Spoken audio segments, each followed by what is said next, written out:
រះព្រេងព្រេងគួរឲ្យបែបដី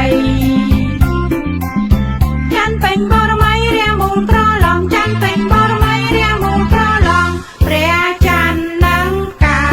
យស្ថិតនៅសែនឆ្ងាយពីព្រំផែនដីកាយរះព្រេងព្រេងគួរឲ្យបែបដីច័ន្ទពេញបរមីរាមូលក្រឡងច័ន្ទពេញបរមីរាមូលក្រឡង